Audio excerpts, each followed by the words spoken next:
separate is never equal.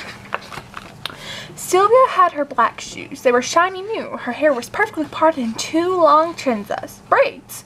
It was her first day at the Westminster School. The halls were crowded with students. She was looking for her locker when a young white boy pointed at her and yelled, "Go back to Mexican school. You don't belong there."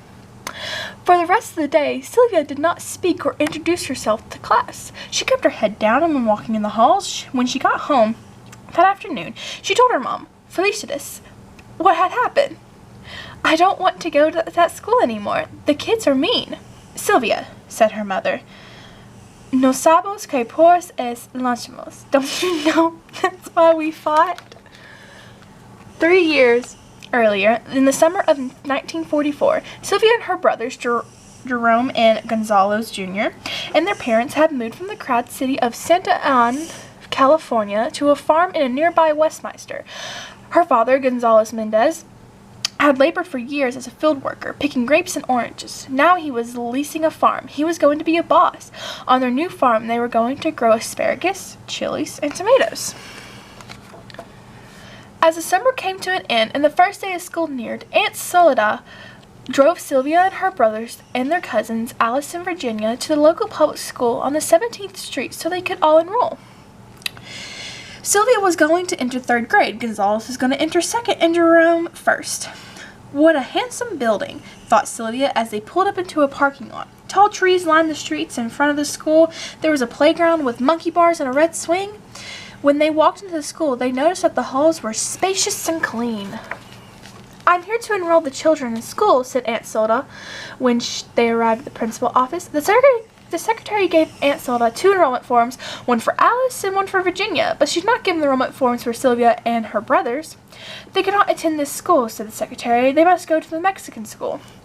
"Why do I have to go to the Mexican school?" Sylvia wondered. She was not Mexican. She was American. She spoke perfect English. Her father was from Mexico, but he had become a U.S. citizen. Her mother was from Puerto Rico, which was U.S. territory. Aunt Soledad was upset. "But we all live this in part of town." Sylvia looked at her cousins. They had light skin and long auburn hair, and their last names was Vendeur. Their father was Mexican, but of a French descent. When she looked at her brothers and her own hands and bare arm, she wondered, is it because we have brown skin and thick black hair and our last name is Mendez? "Rules are rules," said the secretary. "The Mendez of children have to go to the Mexican school." "I will not be enrolling any of them then," said Soledad. She said, storming out of the office, taking Sylvia and the other children with her. When they arrived home, Aunt Soledad told Sylvia's father what had happened. Mr. Mendez told her not to worry. It had been a mistake. He would take care of it. He was a businessman. He was used to dealing with people. The next day, Mr. Mendez met with Miss Harris, the superintendent of the Westminster School. Mr. Mendez explained that his family had just moved into the nearby farm. "The public school on the 17th Street is the closest school we got to our house, and my children should attend it." "Your children should go to the Mexican school," said Mr. Harris. But why?" asked Mr. Mendez. He was not given an answer other than, "That is how it's done." In the following days, Mr. Mendez met with Mr. Atkins, the county superintendent, Mr. Harris' superior, and then with the school board, which oversaw all the schools in Orange County. But they all said the same thing. "Your children have to go to the Mexican school." "But why?" Mr. Mendez kept asking. No one would give him a satisfactory answer. That fall, Sylvia and her brothers had attended the Hoover Elementary, better known as the Mexican School, on Olive Street of the city of Westminster. The building was clipboard shack and the halls were not spacious or clean. A cow pasture surrounded the school. The students had to eat their lunch outside and the flies would land on their food. There was an electric wire that surrounded the pasture to keep the cows in. If you touched it, you received a shock. The school did not have a playground, not even a swing. The Mendez family did not give up. Time and time again, Sylvia heard her father talk with her coworkers, friends, and other parents. "It's not fair that my kids have to go to an inferior school," he said. "It's not only the building that's a problem. The teachers at the school don't care about our children's education. They accept and drop out by the 8th grade. How will our children succeed and become doctors, lawyers, or teachers?" Mr. Mendez created a group called the Parents Association of Mexican-American Children. He tried to collect signatures for a petition to integrate schools so that all children, regardless of skin color or background, could have the same opportunities. But every time he asked someone to sign the petition, he would get the same answer: "No queremos problemas." We don't want any problems. Many of the parents worked on farms owned by white families and feared they would lose their job if they support the petition. One day, a truck driver overheard Mr. Mendez trying to convince workers to sign his petition. "You know," he said to the truck driver, "you could file a lawsuit." The truck driver told Mr. Mendez about the lawyer named David Marcos, who had filed a lawsuit on behalf of the people in Santa Barbara and had helped them integrate the public pools there. At the time, it was not where schools segregated, but also were public places as well, such as pools, parks, and movie theaters. Some businesses have even signed that read, "No dogs or Mexicans allowed." Mr. Mendez decided to write then and then hire Mr. Marcos, even if it meant having to spend all of his savings to do so. Over the next few months, Mr. Mendez and Mr. Marcos traveled all over Orange County looking for people who had experienced a similar problem. Sylvia watched her father leave early in the morning. Sometimes he saw him come home in the evening, but often she only heard his footsteps when he got in late at night. While he was away, Sylvia's mother had to take care of the farm. Mrs. Mendez would get Sylvia and her brothers ready for school, and then she would get out in the fields, start the irrigation system, drove the tractor, oversaw the workers, and solved any problems that arose. With the help of Mr. Marcos, Mr. Mendez found and talked with the other families who were dealing with segregation. One of them was the Estrada family. Mr. Estrada had fought in the World War II and had risked his life next to Americans of all races and backgrounds. But when he returned to America from the war, he had found out that his children were not allowed to attend school with white children.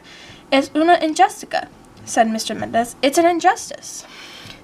The Estrada family joined the Mendez case, and so did 3 more families. The families were from different school districts in Orange County: Westminster, where Sylvia lived, Garden Grove, El Monte, and Santa Ana. When Mr. Marcos wanted to show that the segregation of students affect not only Sylvia and her brother, but more than 5,000 children in the public school system all over Orange County. On March 2nd, 1945, Mr. Marcos went into the court and filed a lawsuit.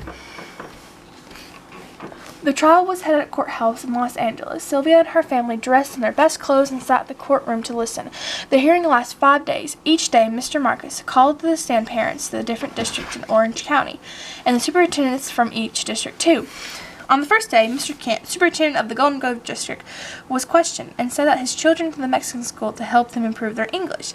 "That's a lie," thought Sylvia. Her English was good as the English of any of the children at the Westminster school. "Do you give the children any tests, Mr. Marcos?" And Mr. Kent claimed he did. "We do so by talking to them." "That's another lie," Sylvia wanted to yell. No one had questioned her. They had rejected her from the Westminster school without even asking her a thing. "For what other reasons do you send children to the Mexican school?" asked Mr. Marcos. Sylvia and her family braced themselves to hear what Mr. Kent would say next. "For their social behavior, they need to learn cleanliness of the mind, manner, and dress. They are not learning that at home. They have problems with lice, impetigo, and tuberculosis. They have generally dirty hands, face, neck, and ears." The Mendez family in the other room stared at Mr. Kent in disbelief. What was he saying was not true. It was degrading. "How many of those 292 children at the Mexican schools are inferior to whites in the personal hygiene?" asked Mr. Marcos. "At least 75%. "And their scholastic ability?" 75%. "And what other respects are they inferior? In their economic outlook, in their clothing, and their ability to take part in activities at the school." "Do you believe that white students are superior to Mexicans in the respect that you have mentioned?" "Yes." "And what is one reason that are being segregated?" "Yes." Time and again, Mr. Mendez asked, "Why can't my children attend the Westminster school?" And now he had his answer. On the second day, Mr. Marcos called the stand of 14-year-old students from the Mexican school in El Monte. Her name was Carlo Torres. She spoke perfect English, and it was clear that she's not been sent to Mexican school because she had problems speaking the language, as the defendant lawyers claimed. Mr. and Mrs. Mendez were questioned the third and fourth day, and so was Mr. Harris, the superintendent of Westminster School. Sylvia was not called to the stand, but she was ready to testify if they asked her to. She started looking her best every morning, and she practiced what she would answer. On the 5th and final day of the hearing, Mr. Marcos called to the stand 2 educational specialists to explain why it was bad to segregate children into different schools. Segregation tends to give an aura of inferiority. In order to have the people in the United States understand one another is necessary for them to live together, and the public school is one of the mechanisms where all the children of all the people go, said one of them. The judge nodded his head. He seemed to agree with this. Judge Paul McCormick almost took a year to give his decision, but when he did, he ruled in favor of the Mendez family. In his ruling, he said that public education must be open to all children by Unified Schools Association regardless of their lineage. This meant that everyone must be allowed to attend school, no matter what his or her race or background. The Mendez victory made a newspaper headline. Sylvia's family was ecstatic, but they did not have much time to celebrate because the school board appealed the decision. That is, they asked for the judge with more authority to review the case and change the results. The case was reviewed by the Court of Appeals in San Francisco. During the appeal, the Mendez family received support from the League of United Latin American Citizens, the National Association for Advancement of Colored People, the Japanese American Citizens League, the American Jewish Congress, and other organizations. These groups sent letters with information relevant to the case and asked the judge to rule in favor of the Mendez family.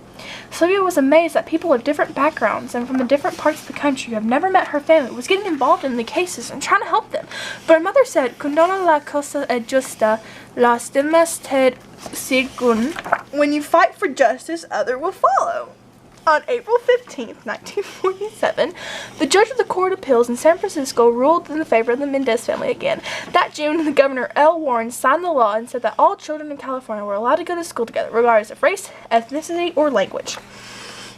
"So remember," said Sylvia's mother, "we fight to make sure you attend a good school and have equal opportunities." Sylvia thought long and hard about what her mother said. The next day, she returned to the Webmaster School. This time, she did not listen to any whispers. She ignored the children who pointed at her and called her names. Instead, she held her head high. Her parents fought not only for her and her brothers, but all for their classmates. Looking around, she saw children that were smiling at her. By the end of the day, she made a friend. And by the end of the school year, she had made many friends of different backgrounds. And she knew her family had fought for that.